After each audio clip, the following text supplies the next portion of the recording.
They said to the officers, "She's trespassing in her own house." Imagine hearing that about yourself, spoken in a tone so calm and confident it almost convinced even me that I didn't belong there. I remember standing on that front porch, the one I once swept every Saturday morning, the one where I once held my son's small hand while he waited for the school bus, the one whose boards Derek and I stained together before cancer softened his voice and thinned his body. I stood there as if I were a stranger, loitering in a place she had no right to exist. Not a woman who had chosen that exact house 36 years earlier, because she loved the way the afternoon light fell across the living room carpet like spilled honey. They stared at me through the doorway with an expression that was almost polite, almost neutral, but edged with the kind of quiet hostility that grows only when someone has rehearsed it. And I, 82 years old, with my worn purse and my cardigan that had lost its shape, felt an absurd urge to apologize to them for appearing on my own steps, as if I had intruded on a life that no longer carried even the faintest imprint of me. The officers asked my name with the kind of professional patience that people use when they're waiting for the elderly to ramble, and I gave it to them steadily, watching the younger one's hand hover subtly near the radio on his shoulder. Behind him, my son stood with his arms crossed, his jaw set in a way I hadn't seen since he was a teenager sneaking home after curfew. But there was no shame in his face now, only irritation, the kind a man has when a delivery is late or a meeting runs over schedule. He didn't say "Mom," not even in a whisper, not even in a sigh. He didn't correct his wife when she told the officers, with that clipped, dismissive clarity she used whenever she wanted to sound authoritative, that I had become confused recently and wandered over, despite being asked repeatedly not to. I watched the words form on her lips as smoothly as if she'd been practicing them in the mirror, smoothing down her hair while choosing which version of the truth suited her best this morning. I should have felt rage or disbelief or heartbreak, something fierce, something sharp. Instead, I felt something I hadn't expected, a kind of quiet, almost clinical observation, as if I had stepped out of myself and become a witness to the moment, knowing this scene would mark a before and after in a life that had already seen several such lines drawn. I watched the officers take notes. I watched the neighbors pretend not to watch from their windows. I watched my son avoid my eyes with the determination of a man who had decided that looking at the person he was betraying would make the act too heavy to carry. And I stood there, the soft breeze lifting the loose strands of my hair, thinking not of the humiliation of being accused, but of the strange, bitter convenience with which people dispose of you once you stop serving the exact function they designed for you. I told the officers that I wasn't confused, that I wasn't lost, that I had come to check on the house because I had every legal and moral right to do so. But my voice, though steady, trembled with something deeper than fear. It trembled with the weight of remembering too much. Too many dinners cooked in that kitchen. Too many nights spent budgeting so he could go to college without drowning in loans. Too many moments I had folded myself small so he could feel large.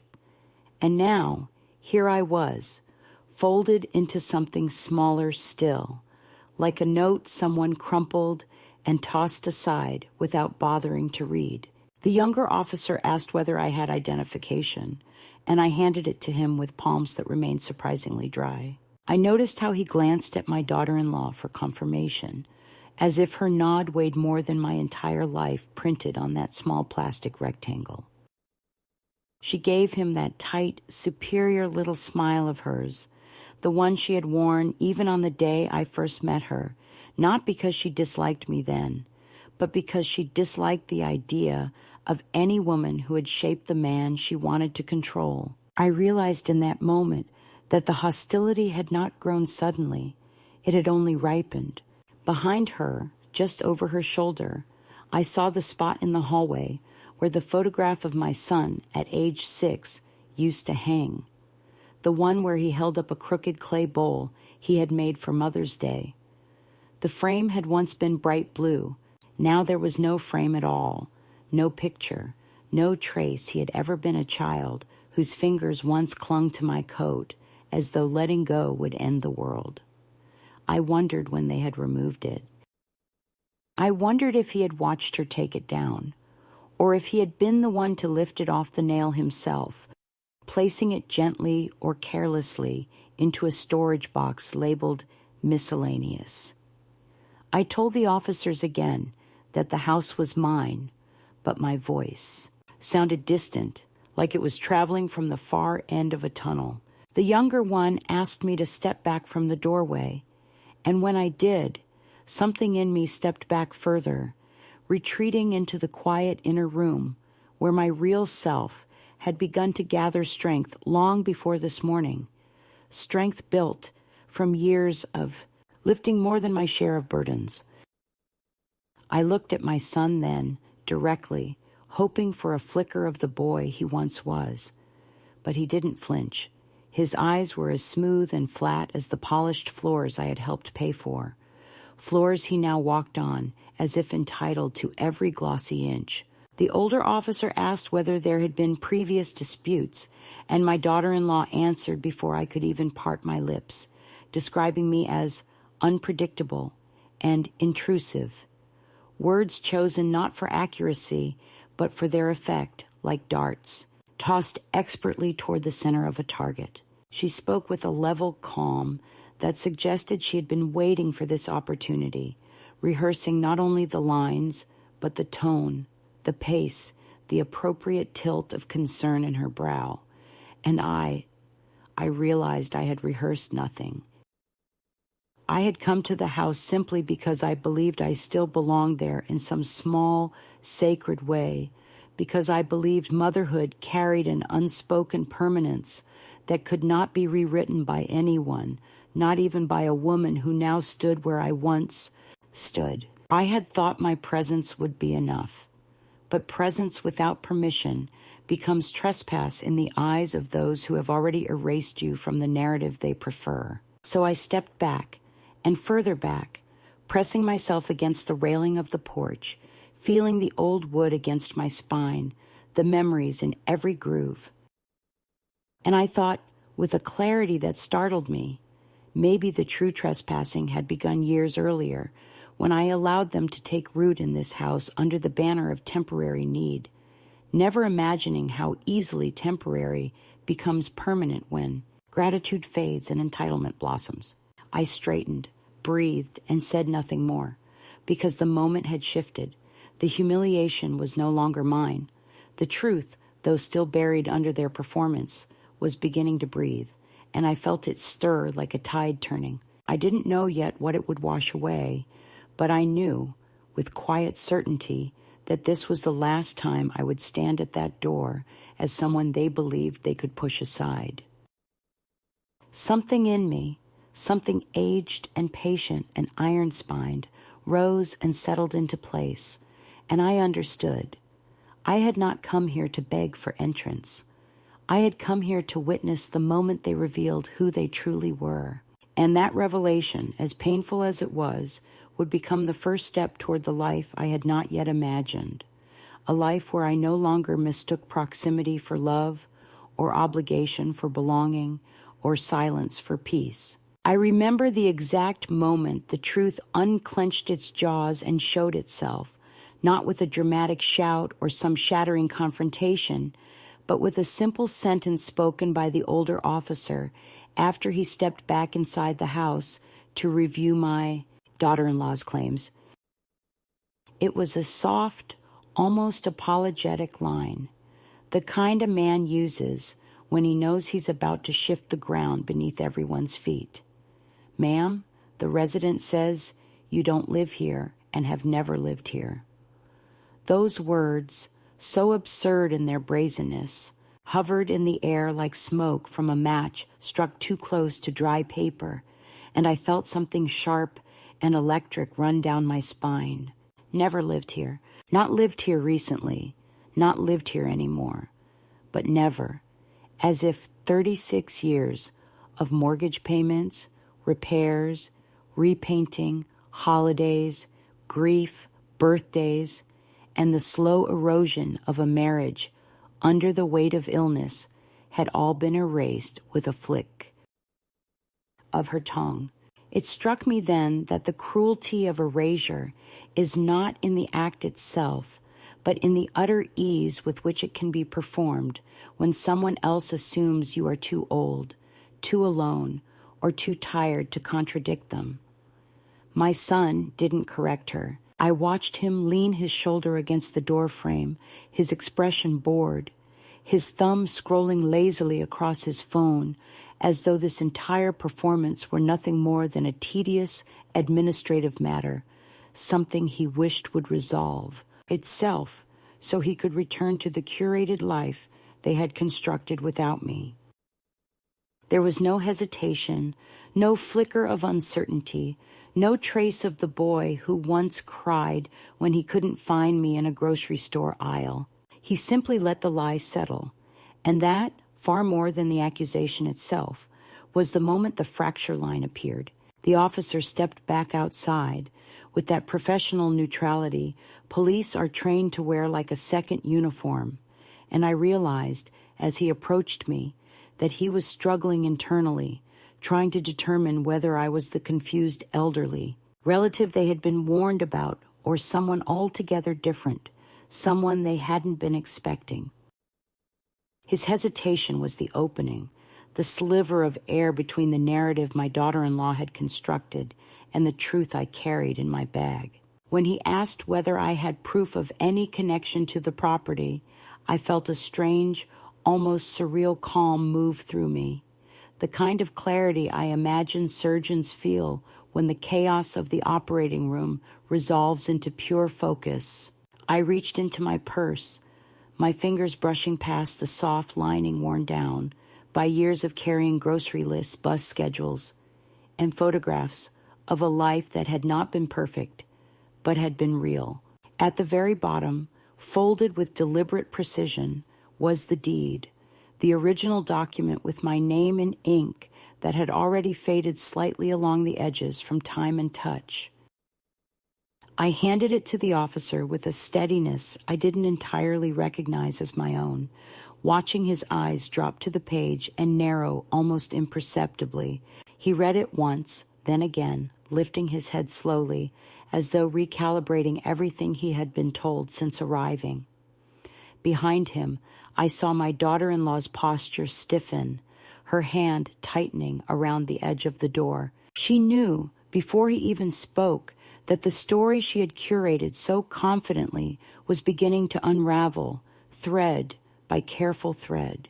My son finally looked up from his phone, his expression shifting to something that wasn't quite fear, not yet, but was certainly no longer indifference. He stepped forward slightly, as if proximity could somehow bend reality back into the shape he preferred. The officer cleared his throat, a small gesture, but one that seemed to carry the weight of a verdict, and asked my son, "Sir, can you explain why your mother's name is listed here as the sole owner of this property?"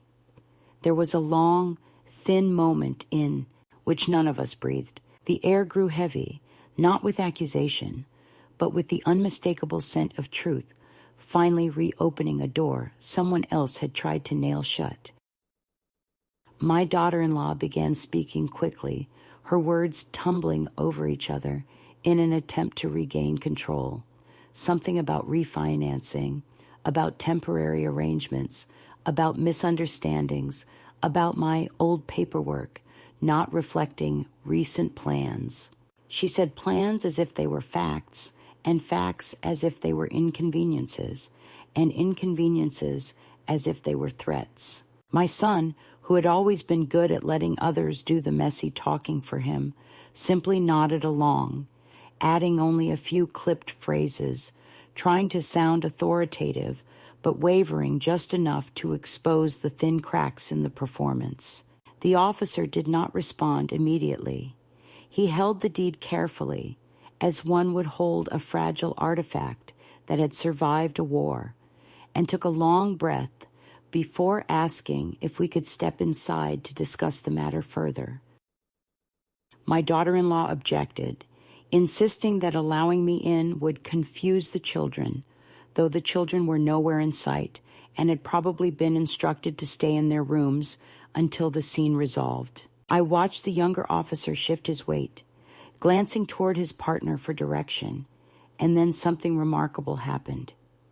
They both stepped aside to let me pass through the doorway, signaling with that simple movement that they no longer accepted the version of the truth they had been fed. It wasn't dramatic. It wasn't loud.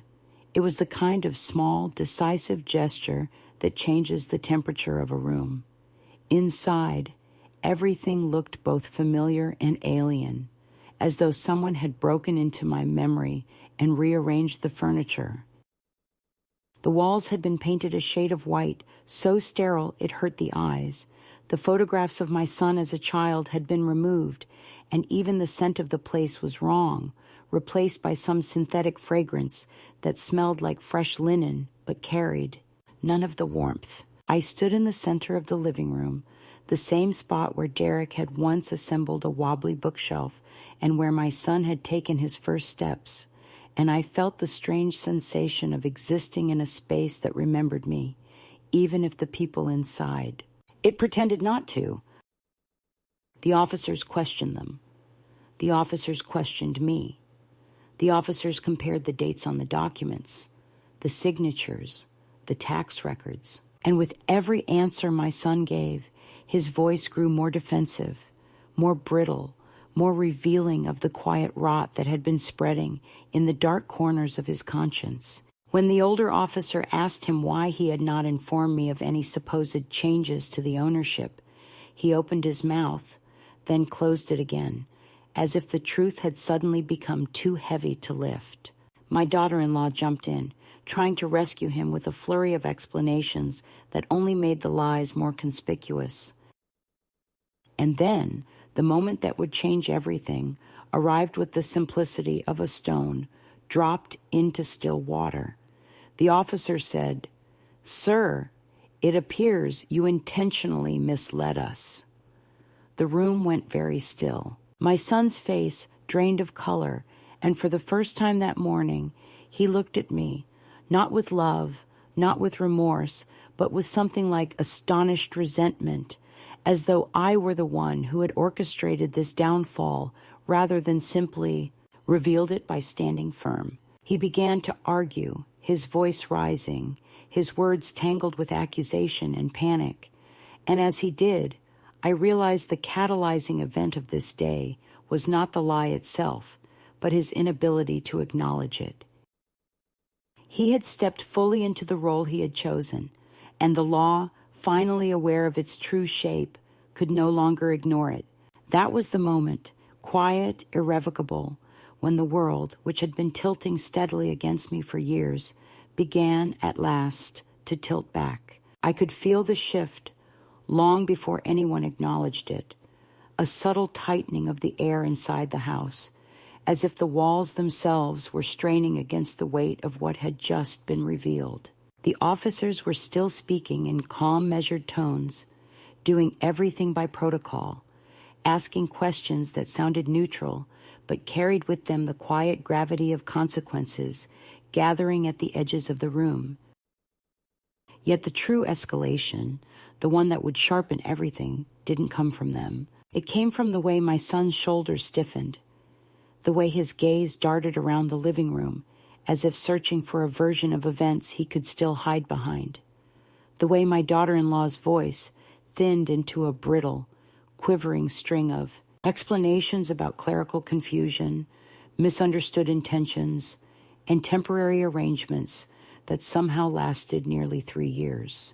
Their desperation was not loud, it was tight, controlled, trying desperately not to crack, but the cracks were already visible, spreading like thin fractures across the porcelain dignity they had curated for anyone who cared to look. The younger officer stepped aside to make a call, his back turned to us, though I could tell he was listening. The older officer remained in the living room with the three of us, holding the deed like a quiet accusation, not waving it, not brandishing it, just letting its presence reshape the reality of the moment.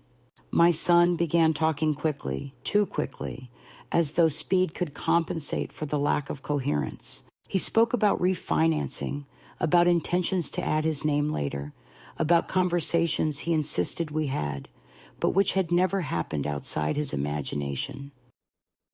He said them while pacing, rubbing the back of his neck, his voice climbing higher in the register he used only when he was cornered. I watched him, feeling something ancient inside me settle, with a kind of exhausted recognition. I had seen that voice before, not from him, but from his father.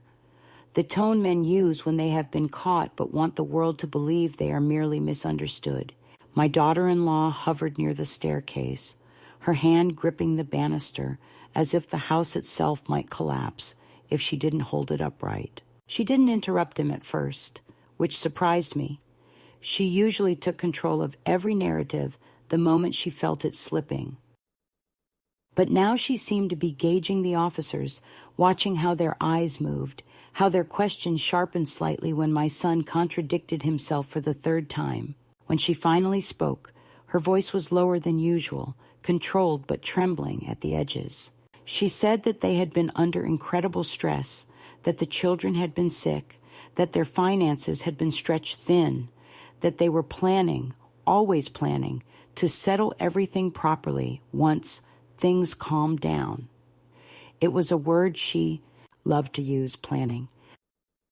It gave her a way to frame her inaction as strategy rather than avoidance, as if the future were a room she had already decorated, but simply hadn't invited anyone to admire yet. As they spoke, I felt no triumph and no vindication, only a strange heaviness that settled across my chest, a heaviness built not from fear, but from the confirmation that the distance I had felt growing between us over the past years had not been accidental, it had been nurtured.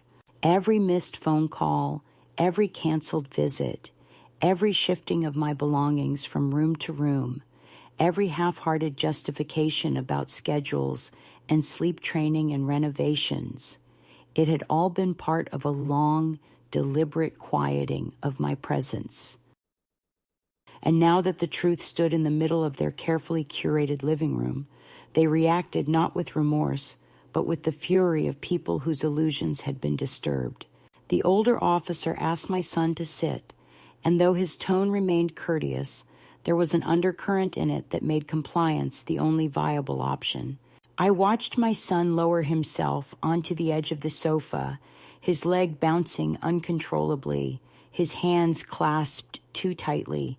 He stared at the floor, then the ceiling, then at me, and in that brief glance, I saw the flicker of something that might have been fear, but if it wasn't fear of losing me. It was fear of being held accountable. I wanted to feel sorrow for him, but the sorrow that rose in me was not for the man sitting on the sofa. It was for the boy he once was, the boy who used to run to the door when I came home from work, waving a crayon drawing and waiting for praise. That boy was nowhere in this room now. He had been replaced by a man who had sifted through my life, keeping only what benefited him, discarding the rest the moment it no longer served his comfort.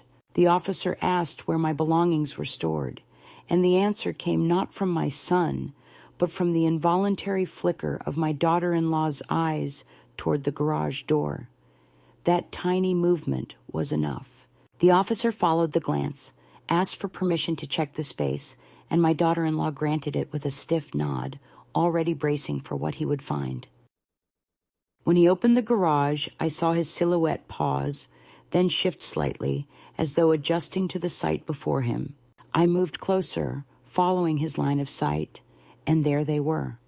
My boxes, 12 of them, stacked neatly against the far wall, labeled old linens, misc, seasonal, garage tools, though none contained what the labels suggested. They contained my life, photographs, letters, dishes Derek and I had received for our wedding, Christmas ornaments handmade by my grandchildren when they were still small and affectionate, documents I thought safe in my bedroom closet, but which had clearly been relocated without my knowledge. Even the blanket I crocheted during the winter, my husband was in hospice, sat there folded inside a box labeled winter decor, as if grief itself could be packed away among holiday lights. The officer didn't say anything, but the silence in that garage was louder than any accusation. My daughter-in-law rushed forward, her voice rising to explain that they had simply been reorganizing, that they had been meaning to return the boxes inside, that they had placed them there temporarily because they were repainting, because they needed space for the baby's play area, because of 1,000 reasons that sounded more desperate with each breath. My son remained in the living room, his head in his hands, as though he wanted to disappear into the upholstery. When the officer returned inside, the air had changed again, tightening like a string pulled too taut. My daughter-in-law had begun to weep softly, the kind of delicate crying that invites pity from strangers, but neither officer reacted to it. My son started speaking again, faster now, insisting that everything had been a misunderstanding, that he loved his mother, that he would never intentionally harm her. But the words rang hollow, filled with the glossy desperation of a man who knows. The ground is crumbling under him and still believes he can outrun the collapse by talking quickly enough. The older officer asked me whether I wished to press charges. The question landed with a weight so profound it silenced everyone in the room. The idea of pressing charges felt foreign, unreal, like stepping through a door that should never have existed between a mother and her child. I opened my mouth to speak, but no words came, not because I didn't know the answer, but because the decision unfolding inside me was larger than the moment. I realized then that pressing charges was not the true escalation. The escalation was recognizing finally and irrevocably that my son had allowed this to happen, had chosen this path, had sculpted this betrayal with the precision of someone who believed I would always bend before I broke. I took a slow breath, feeling the weight of every year I had mothered him, every sacrifice, every compromise. The room spun in a quiet, somber orbit around that truth. And with that breath, the first escalation crystallized, quiet, inevitable, irreversible. For a moment I stood there in the dim hush of the living room, feeling the weight of everyone's gaze pressing against me, not with accusation this time, but with a strange expectancy, as if they were all waiting for my next breath to determine the direction of the world. And in that breath, in the quiet space where fear and dignity collide, something inside me shifted, not like a door slamming or a rope snapping, but like the slow, deliberate turning of a key that has been left rusting too long in a lock. I realized with startling clarity that I had spent years defending myself in silence, years explaining myself without being asked, years shrinking to make space for others' comfort. And in that moment, with the officer's calm eyes on me and my sons, trembling attempts at control unraveling in front of him, I felt the strange certainty that I no longer wished to stand in this house as someone seeking permission.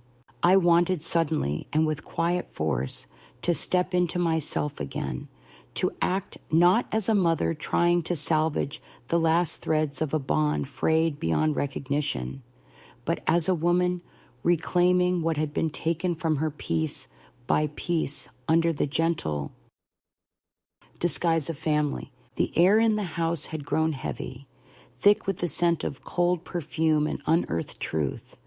And as the officers continued their questions, I felt my spine straighten in a way it hadn't in years. It wasn't pride, and it wasn't anger.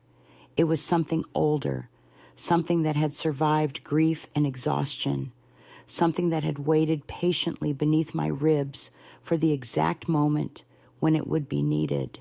My daughter-in-law had begun pacing now, small, sharp steps back and forth near the kitchen doorway, her hands moving with frantic precision as she tried to assemble a narrative that no longer held shape. She implored the officers to understand, claimed that everything they had done was motivated by stress or confusion or miscommunication, and all the while she glanced toward my son with the desperate, widening eyes of someone who has suddenly realized the partner she depended on has collapsed into uselessness. He, in turn, rubbed his temples with the palms of his hands, his breathing shallow, his voice cracking each time he tried to stitch together the remnants of a lie that had finally begun to devour its own edges. But I was no longer watching them with the same ache that had followed me for years, that old ache of wanting to understand, to forgive, to hold us together through sheer force of maternal will. Instead, a new sensation was taking root, slow and deliberate. The sensation of stepping out of a shadow I hadn't noticed had grown over me like ivy. I felt the texture of the carpet under my shoes, recognized the faint unevenness of the floorboard near the fireplace, remembered how Derek once joked that the house was always listening, and in that moment, I understood that the house still remembered me even if its current occupants pretended not to.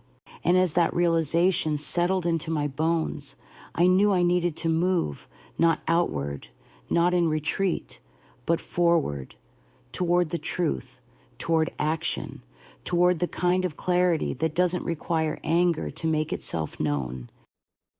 So when the older officer asked whether I wished to step outside or take a moment to breathe, I surprised everyone, including myself, by stepping deeper into the house instead. I walked past my son, past the sofa where he now sat, slumped in a posture that suggested both defeat and indignation, past the wall where framed photographs of strangers hung with the precision of a gallery, curated by someone who had purged all traces of me.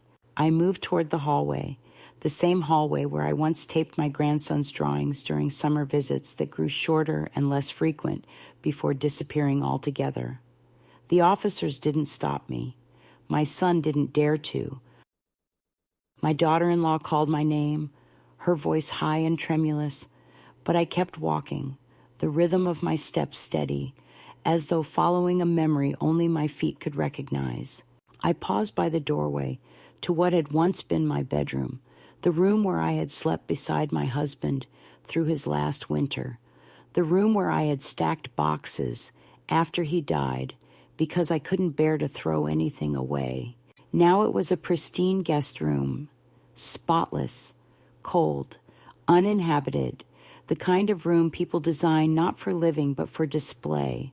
A neutral bedspread, blank walls, no books, no softness, no history. I stood there for a long moment, absorbing not the loss, but the fact that they had tried so thoroughly to erase the memory of me, that they had stripped even the warmth from the room I once held together with my own grief. Yet instead of wounding me, the vacancy settled into me like an answer, as if the room itself were whispering that I no longer belonged within these walls, not because of their cruelty, but because my life had already begun to outgrow this place, without my realizing it.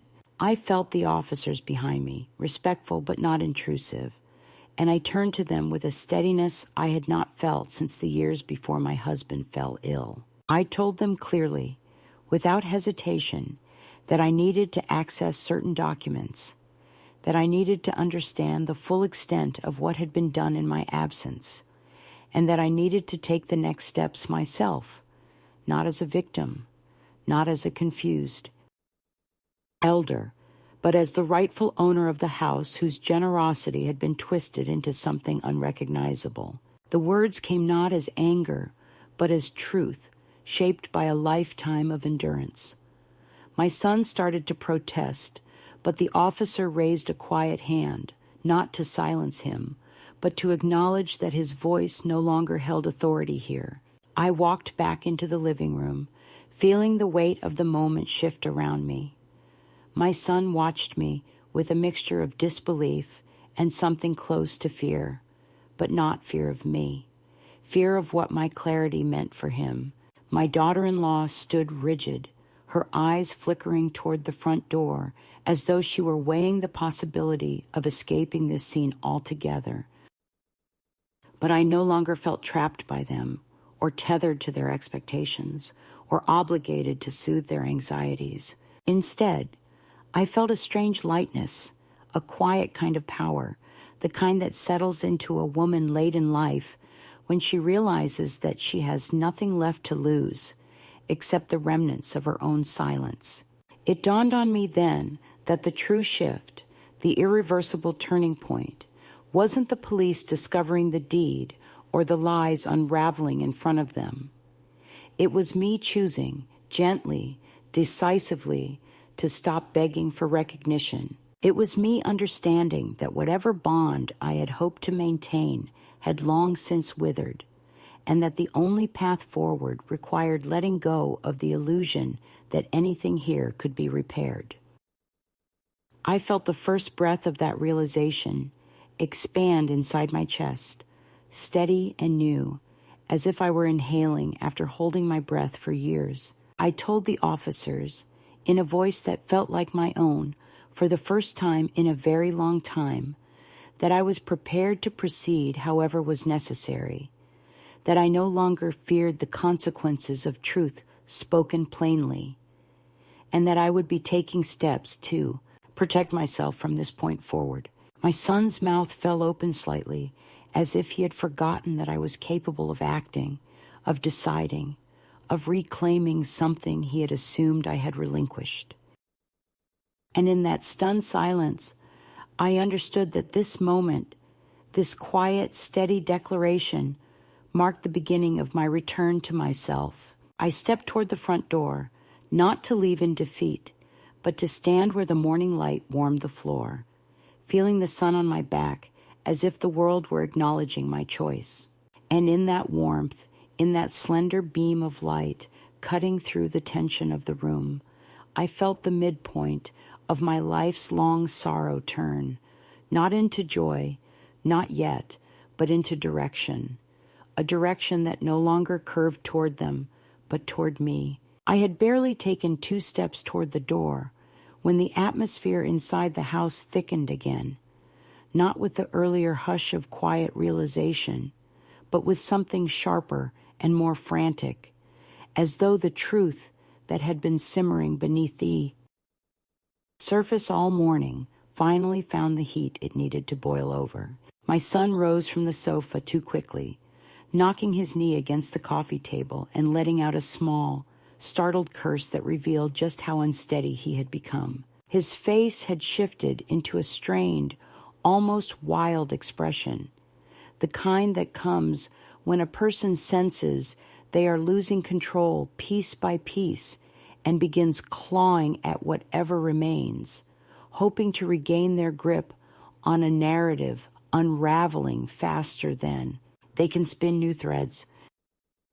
His breath came in shallow pulls, and when he spoke, his voice cracked around the edges, not out of sorrow, but out of the desperate fury of someone who finally recognizes that the mask he spent years polishing no longer fits his face. "Mom, can we talk privately?" he said, the words tight, forced and shaking, as though he were trying to shove them through a throat that had sealed itself shut under the weight of panic. I looked at him, really looked, and saw not the man he wanted to be, nor the boy he once was, but something in between, someone who had spent too long pretending his choices were inevitable, and who now found himself cornered by the consequences he believed he was exempt from. I told him quietly that whatever needed to be said could be said in front of the officers, and for a moment the room pulsed with a kind of stunned silence, the kind that forms around a truth so unexpected it steals the air from everyone's lungs.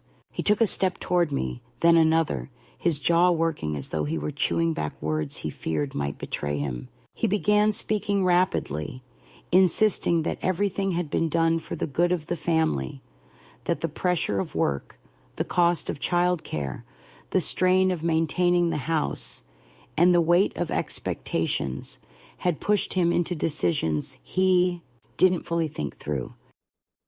He used the word pressure repeatedly, as if it were a shield thick enough to deflect the reality pressing in from every angle. He tried to gesture toward the officers, appealing to them as though he hoped they might assume the role of mediators rather than investigators. But the older officer's expression remained impassive, offering no refuge. As he continued speaking, the voice of my daughter-in-law rose behind him, trembling with a mixture of fear and determination that made her sound less like a woman trying to protect her family and more like someone fighting to preserve the fragile scaffolding of a life built on carefully rationed half-truths. She kept saying that they had intended to update the documents, that they had always planned to formalize everything, that this situation was the result of unfortunate timing and miscommunication rather than deliberate deception. But as she spoke, her eyes kept flickering toward the officer holding the deed, and each time she glanced at him, her voice wavered a little more, as though the weight of that single sheet of paper were squeezing the breath from her lungs. I stood still, letting their words wash over me, not as explanations, but as confirmations of what I had sensed for years, that my generosity had been treated not as a gift, but as a resource to be mined, that my presence had been tolerated only so long, as it served someone else's convenience, and that the moment my usefulness diminished, they began crafting a world in which I no longer existed. The officers listened, their expressions steady, their questions methodical, but I could sense the shift in the room, a quiet pivot in which the balance of power began to slide away from the fragile performance my son and his wife had constructed and toward the truth they hoped to bury beneath layers of practiced politeness. When the younger officer returned from his call, he spoke with a calm that seemed to slice cleanly through the tension. He informed us that the property records confirmed my sole ownership, that no recent changes had been filed, and that any claim to the contrary would require substantial documentation that did not appear to exist. Those words landed like stones dropped into the room, each one sending a ripple of realization through the air. My daughter-in-law let out a tiny, strangled sound, the kind a person makes when they see the last plank of the bridge they're standing on collapse beneath them. My son closed his eyes, just for a moment, as though hoping the darkness behind his eyelids might offer an escape route. But there was none. The officers began asking more pointed questions now, their tone still professional, but carrying the unmistakable weight of legal implications. They asked why the utilities had been moved into my son's name without my knowledge, why my mail had been forwarded without consent, why my belongings were stored in the garage rather than inside the home I owned. My son's answers grew increasingly erratic, a mix of half-formed excuses and fragile denials that splintered as soon as they left his mouth. He kept glancing toward me, as though hoping that I might interrupt, might rescue him with a soft word or a gentle lie, might smooth the edges of his panic the way I had done so many times when he was young. But I remained silent, not out of cruelty, but out of the clear, steady knowledge that his fear was not of losing me, but of losing the comfort he believed was his by right. My daughter-in-law attempted to regain control, By appealing to emotions, she hoped the officers would find sympathetic. She spoke of sleepless nights with the baby, of her own mother's declining health, of the countless stresses that had mounted over the past months. She even stepped closer to one of the officers, lowering her voice as though attempting to forge an alliance through quiet vulnerability. But the officer did not soften. He simply asked her why. During all of this stress, they had chosen to make no effort to communicate with me about changes pertaining to the house. Her face went blank for a moment, and that blankness revealed more than any words could.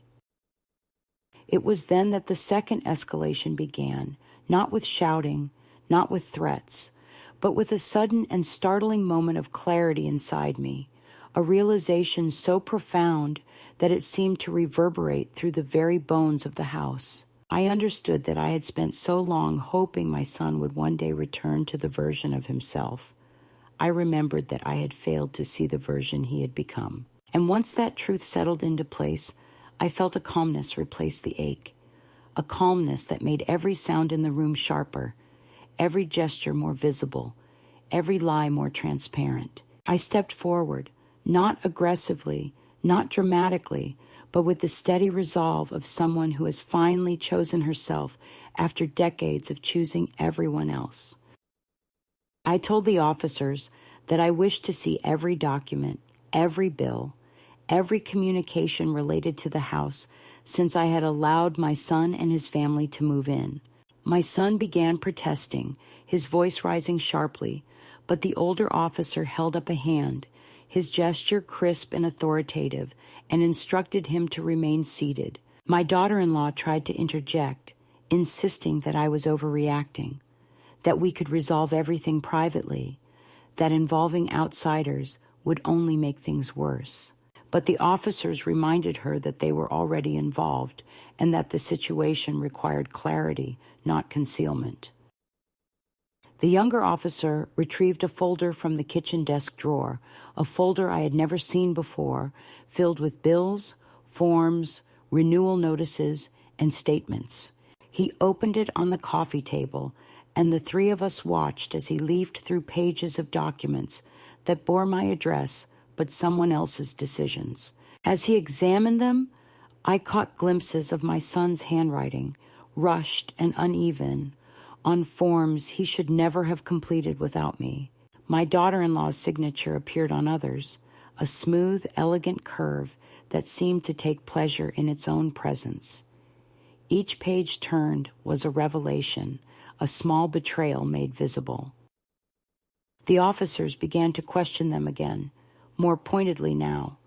Why were payments made from accounts bearing my name, but accessed by them? Why had they signed delivery receipts for items purchased with my funds? Why were changes made to the insurance policy without my knowledge? With each question, my son's composure eroded further. His voice cracked, his shoulders sagged, his eyes darted wildly around the room, as though searching for a version of himself that might still be worthy of the love he had squandered. He began speaking faster, louder, his words tumbling into one another in a frantic attempt to regain control. But the officer's calm persistence left him no room to hide. When the older officer finally set the folder down and straightened, I knew something irreversible was coming. He took a measured breath and informed my son that providing false statements to law enforcement was a criminal offense, that attempting to misrepresent property ownership carried legal consequences, and that interfering with the rightful owners' access to her own home was grounds for immediate action. My son stood abruptly, knocking into the coffee table and sending a pen rolling onto the floor. He began shouting, not at the officers but at me, his voice cracking under the weight of panic and self-preservation. He accused me of betrayal, of turning against my own family, of choosing strangers over him. He said I was ruining everything, that I didn't understand how hard his life had been, that I should have trusted him blindly, even as he dismantled the foundations of my trust piece by piece. And in the storm of his words, I felt nothing like guilt, only a soft, profound release, the kind that comes when a long-dreaded truth finally emerges and demands to be reckoned with. I watched him unravel, not with satisfaction, but with the quiet recognition that this unraveling had begun long before today, long before the officers arrived, long before the lies hardened into a shell he now could not shed. The younger officer stepped forward, his movements precise, and informed my son that he needed to remain still. My son ignored him, pacing, gesturing wildly, his voice rising into a frantic pitch that made my daughter-in-law run to him, clutching his arm and whispering urgently. She begged him to stop, to breathe, to calm down, but it was too late. The officer warned him again, firmly this time, and when my son attempted to storm past him toward the door, the officer caught his arm, guiding him back with a controlled force that made the room go still. For one suspended moment, I saw the full shape of the man my son had become, a man wrapped so tightly in entitlement that he lost the ability to distinguish between love and ownership, between responsibility and control, between truth and convenience. And in that moment, surrounded by the echoes of his unraveling, I realized that this escalation was not a collapse, but a revelation that would shatter the last illusions I held about him and guide me toward the life I had not yet dared to imagine. When the officers finally moved to restrain him, his voice broke into a sound I had never heard from him before, a sound raw and terrified, not of losing me, but of losing the world he had built out of my silence. My daughter-in-law grabbed his shoulder, her face crumpling as she realized she could no longer shield him from the consequences he had summoned. And I, standing a few feet away, felt the weight of decades lift from me like a veil finally drawn aside, because the truth had come fully into the light now, and nothing, absolutely nothing, would ever be the same again. The moment the officers guided my son toward the center of the living room, the air inside the house seemed to condense around us, thickening with the quiet inevitability of things that have been building for years and have finally decided to break open. There was no dramatic music, no thunderclap, no cinematic flash of revelation, only the soft scrape of my son's shoes against the hardwood floor, the trembling breath of my daughter-in-law as she hovered behind him, and the faint hum of the refrigerator in the kitchen, absurdly steady in the middle of a life coming apart. I stood a few steps away, watching as the officers tried one last time to reason with him, their voices still patient, but no longer indulgent, and I could see plainly that they had reached the point where explanations no longer mattered, because the truth, solid and present as the weight of the deed still tucked into my purse, had already spoken louder than any of us could.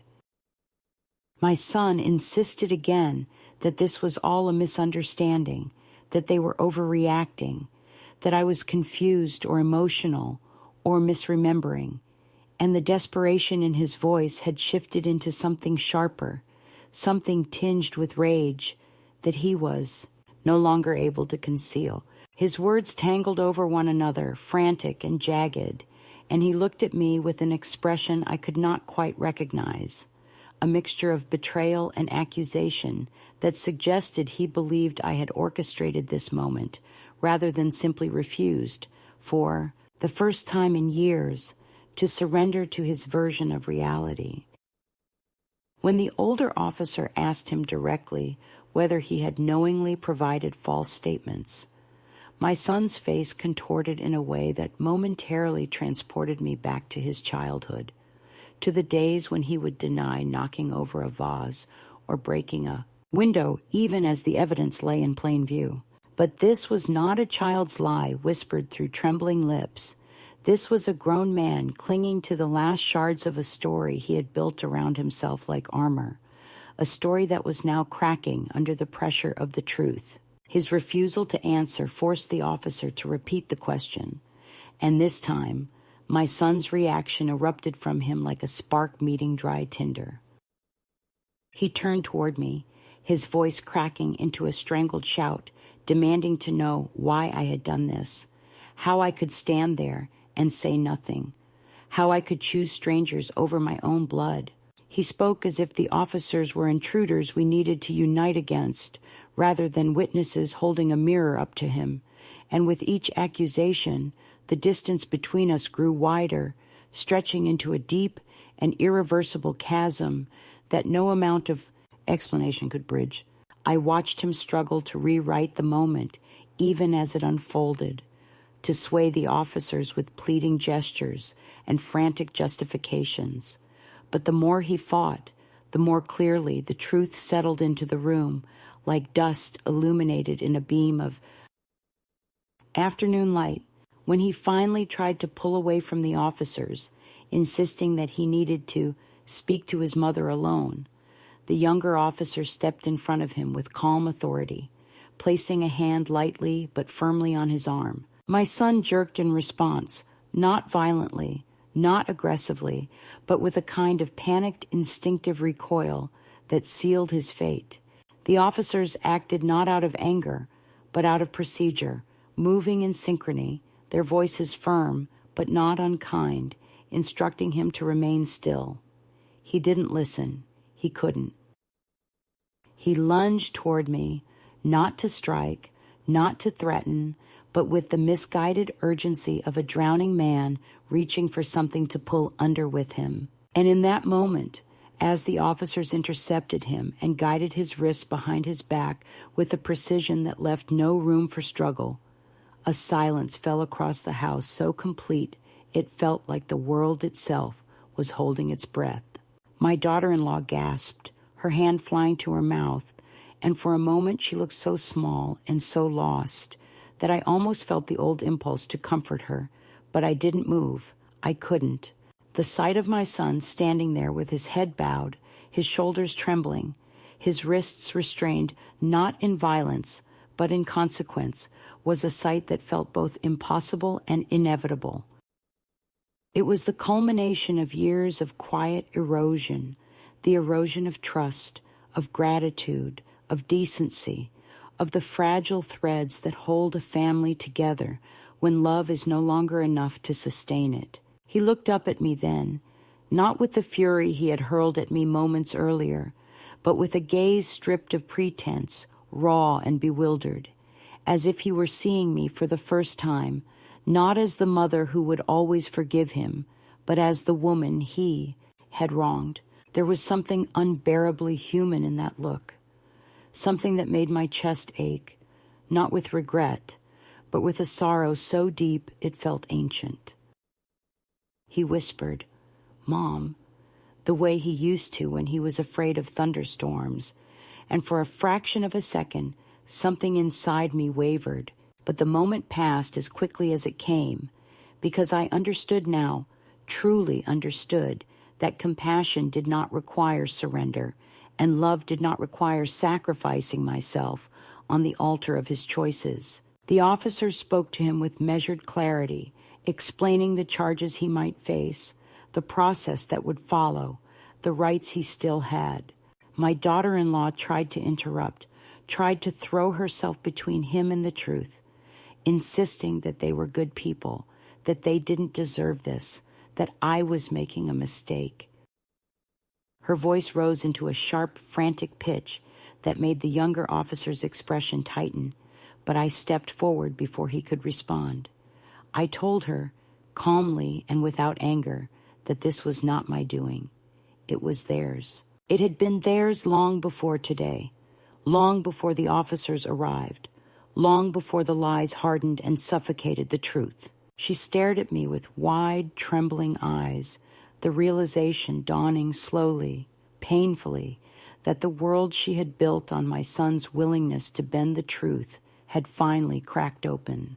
As they escorted my son toward the door, his gaze stayed fixed on me, not pleading now, not angry, but searching. For what, I don't know. Forgiveness? Understanding? a promise that I would follow him out into the mess he had created. I offered him none of these things.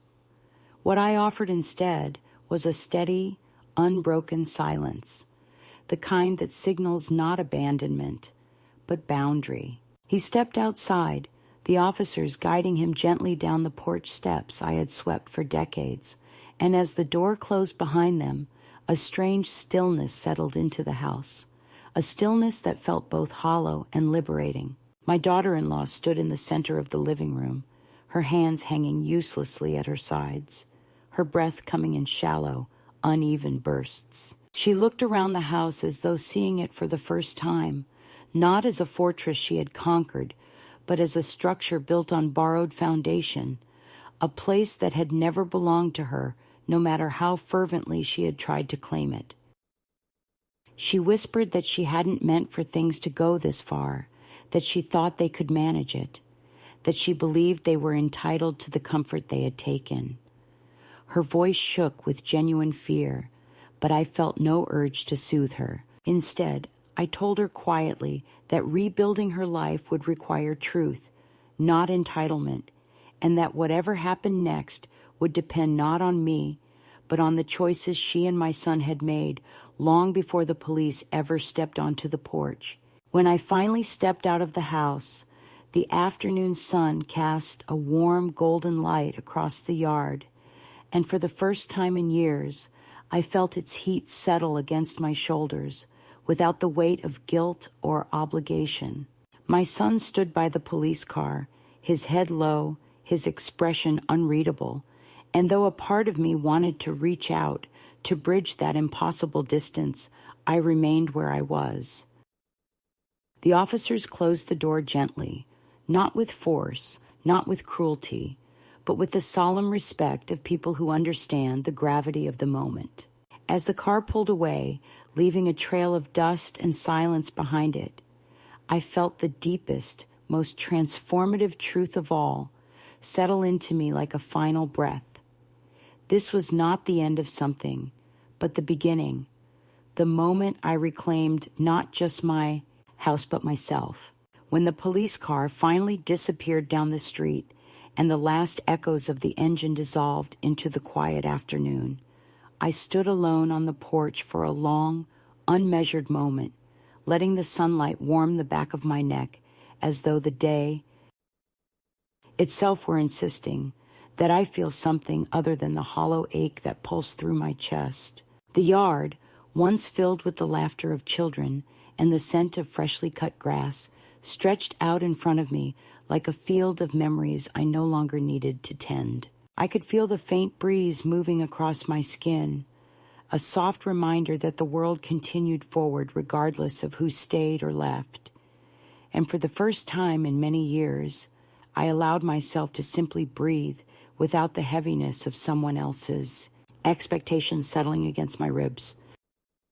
Behind me, inside the house, my daughter-in-law remained frozen in the center of the living room, surrounded by the quiet collapse of the life she had constructed with such careful precision. But I did not step back across the threshold to offer comfort or explanation. The house no longer held me, not in the way it once had, and standing there on the porch, I realized with startling clarity that ownership was not the same as belonging, and belonging was not the same as love.